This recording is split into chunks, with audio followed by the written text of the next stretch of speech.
Jelas kami ingin mengembalikan ke sejarah kita, sejarah masyarakat Kuarin itu sendiri. Ben wong enom juga mengerti.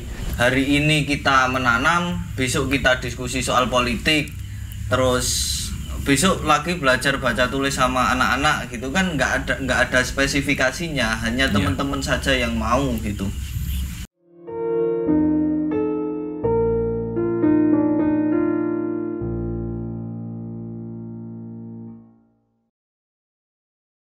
Assalamualaikum warahmatullahi wabarakatuh. Halo Sobat FV4, bertemu kembali bersama saya Arinda di channelnya FV4. Nah, kali ini saya sedang berada di Sanggar Jogoromekso, tepatnya di Desa Kuaren, Kabupaten Klaten. Nah, di podcast kali ini kita disponsori oleh Bimbel Quran Rubaiat. Jika teman-teman ingin belajar mengaji, bisa klik link di deskripsi ya. Terima kasih. Teman-teman, kali ini saya sedang bersama dua narasumber, masih muda ya ini, Mas Ilyas dan Mas Ubed. Assalamualaikum Mas Ilyas. Waalaikumsalam warahmatullahi wabarakatuh. Gimana kabarnya hari ini? Alhamdulillah. Sehat. Baik, alhamdulillah baik. Bisa disapa dulu nih teman-teman yang ada di luar sana. Halo teman-teman. Kurang semangat Mas. Halo teman-teman.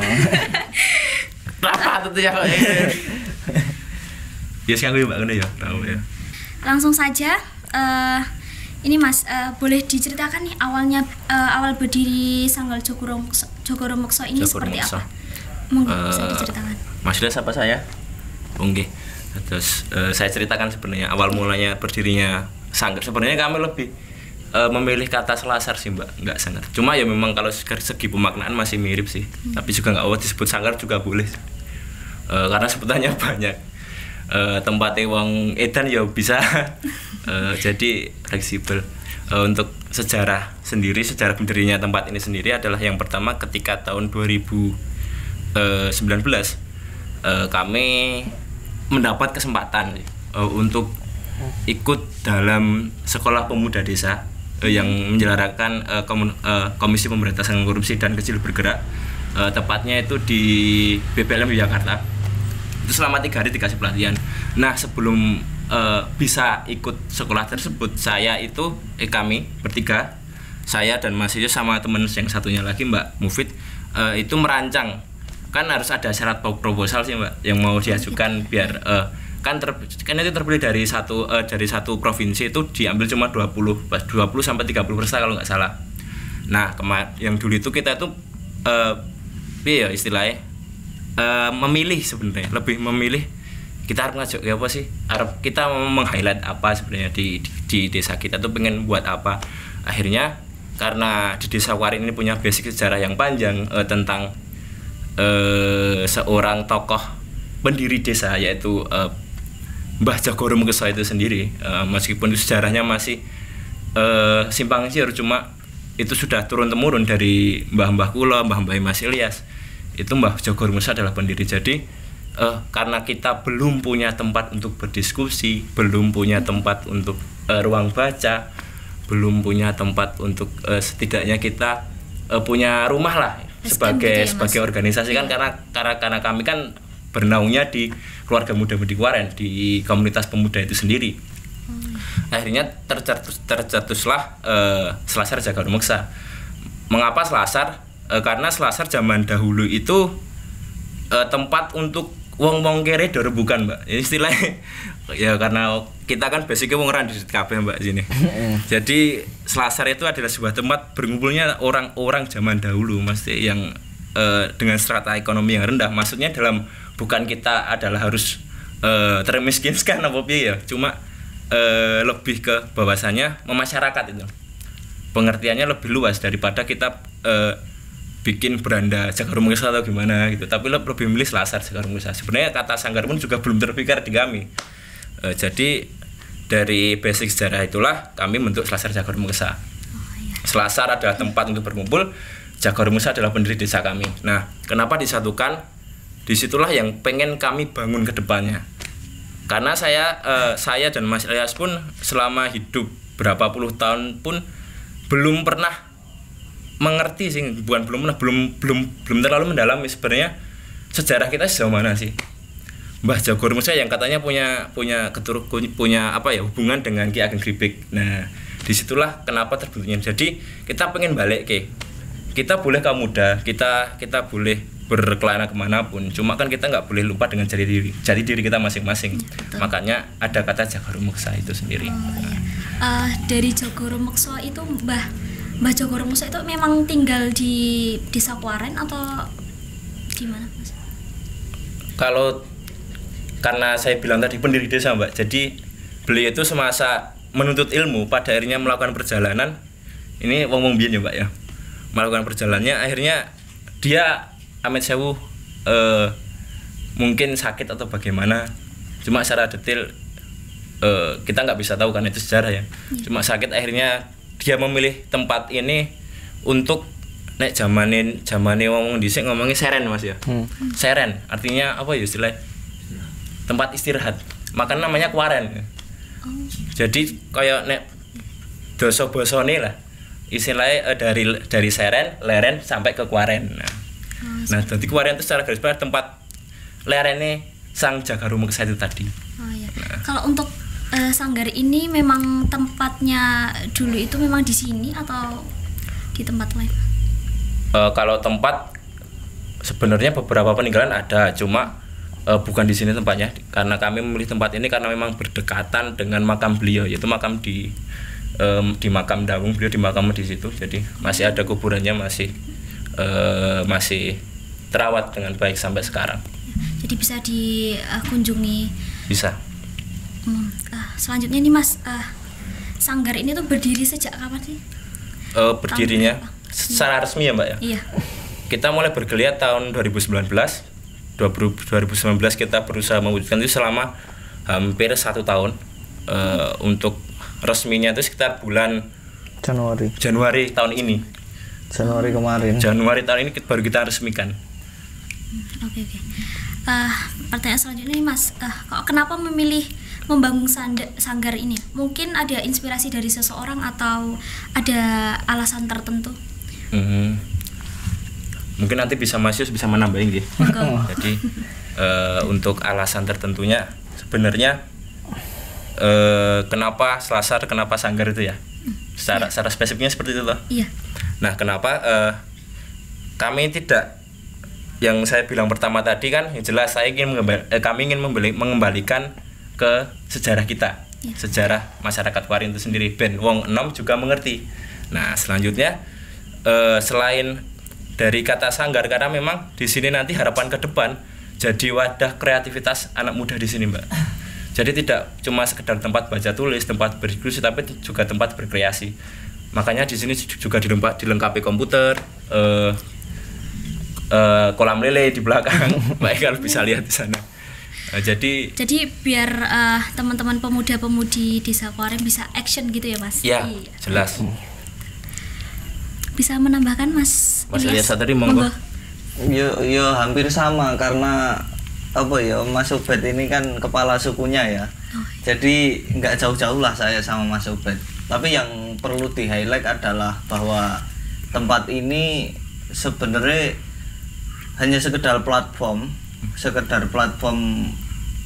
orang muda untuk berkreasi, mewadahi apapun keinginannya yang bisa diwadahi, asal nggak mahal-mahal. Karena nggak punya duit. Ya, itu. Ya sebisa mungkin nggak hanya terbatas di Kuaren saja, tapi teman-teman yang ada di luar banyak itu yang bisa nimbrung di sini. Karena kegiatan di sini kalau diukur dari tolak ukurnya seperti organisasi, ya bukan organisasi, karena hari ini kita menanam, besok kita diskusi soal politik, terus besok lagi belajar baca tulis sama anak-anak gitu kan, nggak ada spesifikasinya, hanya teman-teman saja yang mau gitu. Ada lagi, terus ada rekaman atau rekaman lagu pop atau apa gitu kan, agak absurd gitu, tapi kan maksud kita ya hanya untuk platform saja, sarana kumpul dan berjejaring. Ya. Itu. Oh iya. Oke, Mas. Pertanyaan selanjutnya nih, Mas. apa aja sih tujuan adanya sanggar ini tuh? Untuk kegiatan apa saja? Sanggar ini. Monggo Mas Bet. Mas Ubed. Tujuannya sih lebih global sih Mbak, karena bicara tujuan itu kan masa depan ya. Mau kemana? Ya saya tadi kan bilang jadi untuk wadah kreativitas masyarakat itu sendiri. Cuma kalau untuk tujuan realnya mau dibawa kemana, sebenarnya kami juga kurang tahu sih mau dibawa kemana sebenarnya. Karena Mas Iyas tadi bilang Rio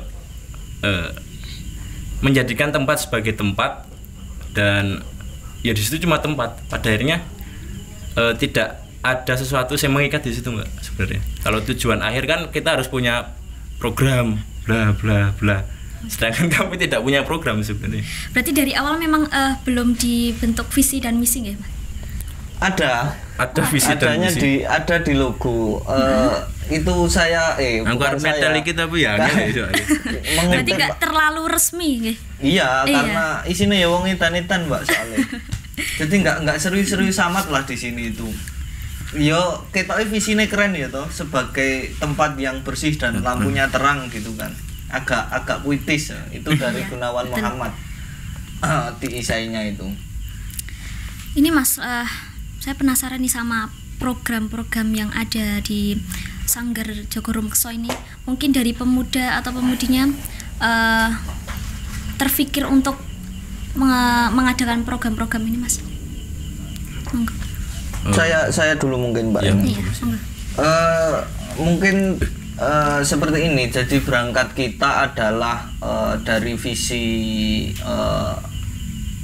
kalau mau dibilang apa ya, problem juga boleh, tapi problem atau apa ya, permasalahan yang ada di desa. Jadi sebenarnya salah satunya nggih, program-program atau kegiatan lah. Nek program terlalu formal ya. Itu kan sebenarnya based on problem di desa. Iya. Jadi apa yang kita kerjakan itu sebenarnya nggak jauh-jauh dari ini. Misalkan di desa Kuaren atau di desa mana gitu kan, ada isu soal keperempuanan gitu. Jadi kita mulai dari sini ya, mendorong teman-teman itu untuk menyadari bahwa problem perempuan melalui diskusi atau secara langsung diajak bermusyawarah dalam program apa ya, dalam musyawarah desa atau yang lainnya gitu. Itu soal-soal perempuan. Jadi kami banyak diskusi kemarin saat bulan puasa itu soal keperempuanan atau soal ekologi juga. Yang di highlight itu kita menanam, kita juga diskusi walaupun tanamannya nggak juga banyak gitu kan. Tapi yang perlu diketahui teman-teman adalah apa yang kita kerjakan itu based on problem yang ada di sekitar kita, nggak jauh-jauh amat.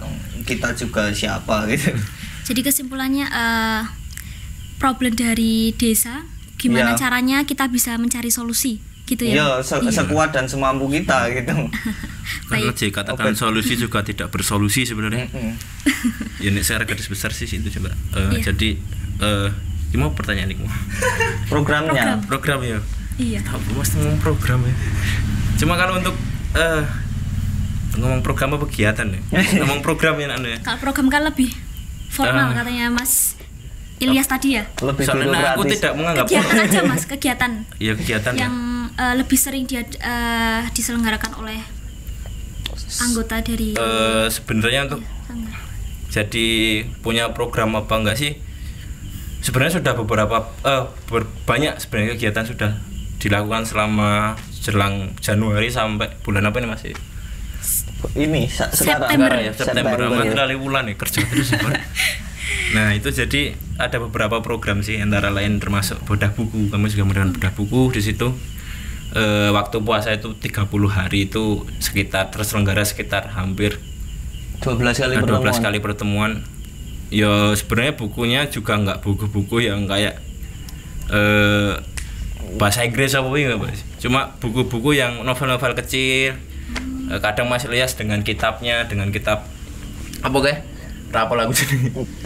Kitabnya Imam Ghazali. Nah, sebenarnya sing ringan-ringan di situ Oh, gitu. bedah buku terus akhirnya ya masih dalam lingkup kita menata sih Mbak sebenarnya. Gitu. Kalau dari bedah buku tadi itu kegiatannya di mana Mas tempatnya? Di sini. Di sini, Oh, di Mbak. sini? Di sini. Oh, gitu. Iya. Jadi pusat gerakannya gitu. Sebagai- oh gitu ya. Jadi pesertanya, pendatangnya itu dari warga Kuarin juga atau umum? Kalau kemarin itu alhamdulillah kemarin dapat kunjungan dari rekan-rekan yang dari Prambanan, juga ada dari Jogja sih, meskipun diskusinya juga nggak gimana ya, bukannya nggak terlalu panjang sih sebenarnya, simple karena mereka juga pengen datang dan ngobrol diskusi sama-sama penggerak, ya nggak penggerak sih itu kan, Aktivis. bau zaman sih Mbak. Babune zaman mungkin. Kalau dari buku-buku tadi katanya Mas Ilyas tadi, Mas Ubed tadi kan bilang bedah buku udah dilaksanakan selama 12 kali nggih? Iya. 12 kali. Iya. Itu dari mana sih bukunya? Apa ada open donasi buku dari dari luar? Jelas itu Mbak, donasi harus. Karena kita tuh nggak mungkin memancang cuma pakai kaki kita sendiri ya Mbak ya. Iya, Jelas. betul. Semua itu butuh tongkat yang bersambut sebenarnya. Nah disitulah kami tuh pengen ya kita yang satu frekuensi, kita yang kita punya kesadaran mengerti tentang literasi atau mengerti tentang misal Mas Evifor mengerti tentang media segala macam, istilahnya kita selalu open sih. Jadi alhamdulillah sampai sekarang donasi tetap ada dari teman-teman yang bisa lukis gambar, termasuk ini kan dari teman-teman Jogja juga, ini dari teman-teman pelukis, Keren ya. terus dari buku-buku dari teman-teman taman baca yang di daerah Klaten juga ada, dari Jogja juga ada, dari beberapa guru-guru SMA juga ada. Alhamdulillah, oh ternyata memang yang mensupport kegiatan seperti ini memang banyak. Ini Mas, untuk selanjutnya, apakah ada struktur organisasi mulai dari ketua, sekretaris, bendahara, serta anggota? Untuk sanggar ini ya? Iya. Sebenarnya nggak ada, Dibentuk. Oh, tidak ada strukturnya sebenarnya, dan tidak berbentuk. Lebih ke kami adalah bagian dari keluarga muda Kuarin ya Mbak ya. Termasuk teman-teman di sini kan juga sebagai sekretariat juga. Jadi untuk struktur di sini memang nggak ada.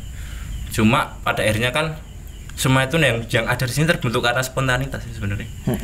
Spontanitas dan ya nek mikir masa depannya apa tuh. Jadi mikir problemnya apa ya, apa yang bisa kami lakukan itu saja. Itu yang nggak paling simpel. memandang ini ketua, ini bendahara ngurusin ini. Iya, Jadi semua ya. bisa apa ya istilahnya? Egaliter. Iya, Setara. betul. Iya. Jadi semangatnya kita itu memang satu kesetaraan itu Mbak. Jadi sampai kapanpun mbok sesuk nek aku wis ra ono gitu.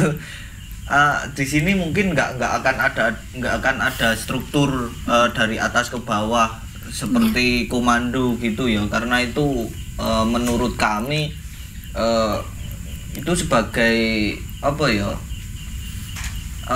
penghambat karena mungkin ada senioritas atau ada sesuatu sing berbau feudalistik gitu. Jadinya ya karena wong Indonesia itu feodalnya kenceng ya wes nggak usah dikasih strukturan. Iya. Ini murni gerakan kultural masyarakat ya. Sing kowe nek gelem ayo gerak, nek ra gelem ya wis kowe nang omah ae gitu. Nek kowe gelem bergerak di sini dengan isu-isu yang ada, kowe pengen ngopo, ayo kita belajar bareng gitu. Oh, gitu. Berprogres bareng di sini. Ini Mas, mungkin ada apa ya dari hati nurani sendiri, Waduh. cita-cita untuk membangun sanggar ini biar bisa apa ya, action, biar bisa dikenal oleh orang banyak, itu ada nggak sih dalam hati tuh pengen punya cita-cita ini gitu? Tak jawab nang IG story ku piye Mbak? Mungkin ada Kalau cita-cita sih terangan-angan.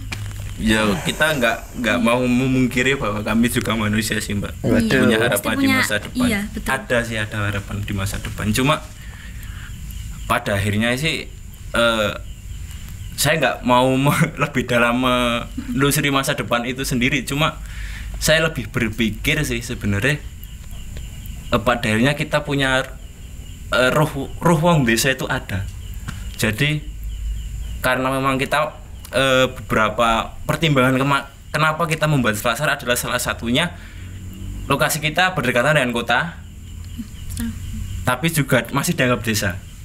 Sawah masih ada, perumahan yang rengkat juga ada. Maksudnya rumah ini jajar-jajar ya, cuma masih ada sisa sawah dan kita akses ke kota mudah. Jadi harapannya lebih ya mbok zaman berlalu sampai kapanpun, tapi kita masih orang desa yang kita mengedepankan gotong royong, yang kita mengedepankan serawung kearifan lokal di situ, diskusi ngobrol. Jadi kita nggak cuma mengedepankan media sosial atau sekedar, jadi kita iso ngobrol dan bener-bener iso ngobrol harapannya dari hati ke hati. Iya itu simpel loh Mbak, tapi dowo. Saya boleh nambahin nggak Mbak? Boleh, monggo. Oh iya. Jadi untuk dimensi apa ya, kemajuan kan beda-beda ya. Mungkin nek teman media genah untuk dikenal banyak orang, itu kan prinsip media. Kalau kami kan prinsipnya wong desa itu kan untuk umpamanya dikenal orang banyak itu justru sebagai beban untuk sekarang ini. Paling tidak kita itu hanya butuh kawan, menjaring banyak kawan untuk bisa berjejaring, untuk bisa ngewangi satu sama lain dalam sebuah proyek gitu. Itu lebih penting daripada ketika kita nggawe acara pisan nek pengen dikenal kan gampang. Iya, betul Mas. Garing nggawe apa, nggawe kabar berita sing ketok heboh ngono kan insight-nya naik viral. gitu kan. Bahkan sing kemarin itu IG-ne kita itu ya walaupun pengikutnya belum banyak, di take down itu karena takut ngujub itu. Kalau bahasane wong Islam, nek isih percaya agama barang ding. Jadi orientasi yang sepertinya itu memperlambat kita dalam berprogressing memiliki impact ke masyarakat itu kan teralihkan untuk kita mencari insight, sehingga pandangan saya mungkin juga teman-teman karena memiliki kedekatan itu sebagai jalan tengah, jangan mencari belum mencari untuk terkenal banyak orang gitu kan, tapi yang penting kita kenal orang, kita serawung, kita berjejaring gitu aja. Serawung dan punya relasi yang banyak gitu. Iya. Sesama pegiat gitu. Nanti juga ada inspirasi gitu kan. Syukur-syukur menginspirasi maksudnya gitu. Amin. Ini Mas, kalau untuk kegiatan yang lain anggarannya itu dari apa, mungkin udah punya kas atau dari warga setempat atau gimana? Patungan.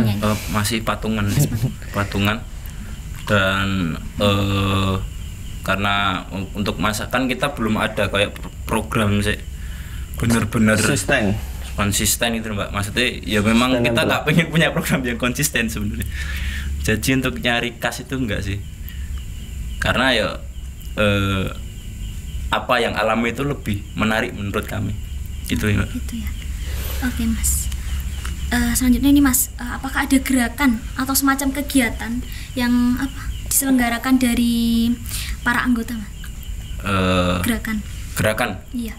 Kami punya gerakan jagongan.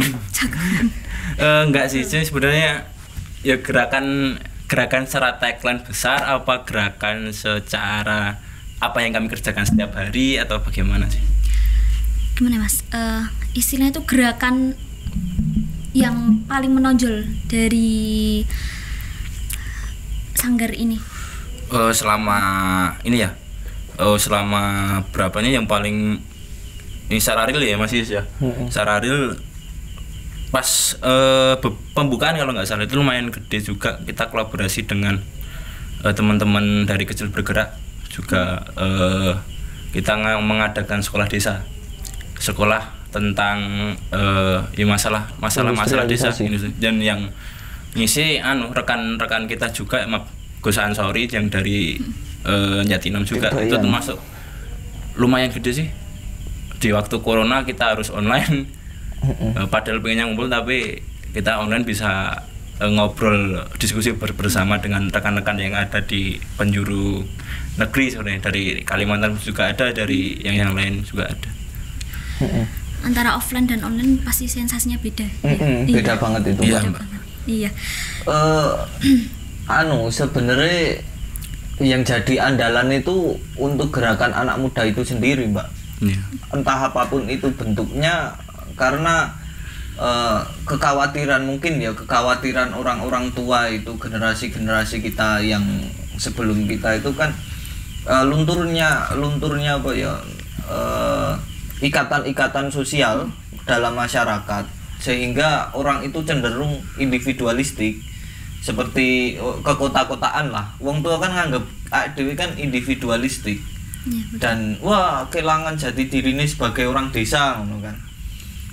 Ya piye meneh, tapi kan pada akhirnya di sini itu kan bisa bukan sebagai pembuktian ya, tapi gambaran bahwa ada harapan bahwa cah nom saiki iki ya srawung, cah nom itu ada progres untuk masyarakat, bukan soal individunya masing-masing yang mereka cita-citakan sendiri, tapi idealisme bersama, idealisme masyarakat untuk nyulam, bahasanya nyulam apa sing bolong gitulah sebisanya gitu.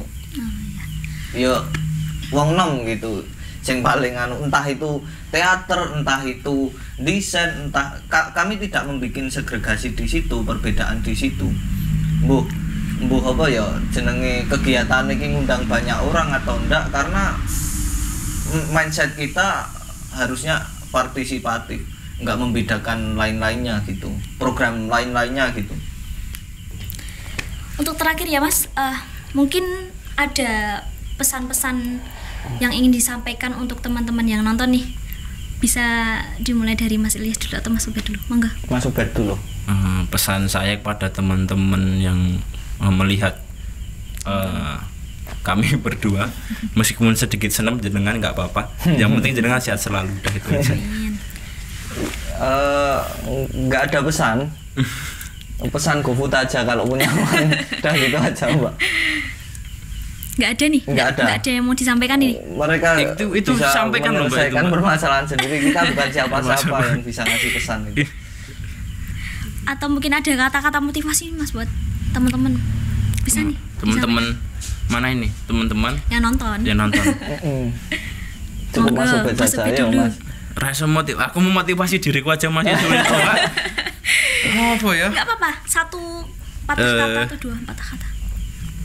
Jangan sering-sering makan yang berminyak. Apa hubungannya? Nanti asam lambung. Nanti asam lambung. Mau pesan nih, angin ya, mau pesan nih. Yang penting serawung, ben Nah. rabi rasuwung gitu kan? Enggak gitu juga sih. Bahasa kita Terus tahu gimana? ini aku bahas rapi gitu. Lebih ke ayo sapa tetanggamu aja. Gitu. Ayo sapa tentang? Ayo sapa tetanggamu aja sih, Mbak. Oh, gitu. Dalam artian ya kembali mengenal lingkungan. Ya entah itu dalam lingkup cuma jagongan atau karena yang bisa diharapkan sekarang, karena memotivasi berkarya pun saya juga nggak bisa berkarya. Tapi paling tidak kita bisa membentuk koneksi di situ. Iya betul. Sama ada rasa sosial yang tinggi gitu ya Mas. Ayo itu harapan. Iya. Monggo Mas Ilyas. Sudah. Udah toh? Sudah terwakilkan. Aku Ya. nek Ilyas rasa. Oke, terima kasih saya ucapkan kepada Mas Ilyas dan Mas Ubed yang sudah menemani ngobrol nih tentang Sanggar Jogoro Mekso ini ya. Untuk mendukung channel ini jangan lupa klik tombol like, comment, subscribe, and share ya. Terima kasih. Wassalamualaikum warahmatullahi wabarakatuh. Waalaikumsalam warahmatullahi wabarakatuh.